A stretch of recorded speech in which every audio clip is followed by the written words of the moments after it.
ব্যারিকেডটা আসলে ভেঙে ভিতরে ঢুকেছে। দর্শক, এই এত কাছাকাছি, আমরা যদি জুলাইয়ের আন্দোলনের পরের কথা বলি তাহলে এত কাছাকাছি প্রধান উপদেষ্টার বাসভবনের এত কাছাকাছি কোন দলকে আমরা আসতে দেখিনি এবং কোন বিক্ষোভকারীদের আসতে দেখিনি। কিন্তু আজকে হাসনাত আব্দুল্লাহর নেতৃত্বে এনসিপির নেতাকর্মীরা সেটি প্রবেশ করেছে এবং পুলিশের কঠোর বাধার মুখেও তারা আসলে ভিতরে ঢুকে ফেলেছে।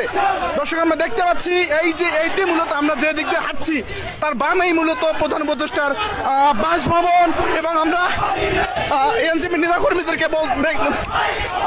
নেতাকর্মীদেরকে দেখছি আসলে তারা আসলে এই ব্যারিকেডটি ভেঙে ভিতরে প্রবেশ করেছে এবং এটি মূলত প্রধান উপদেষ্টার বাসভবন।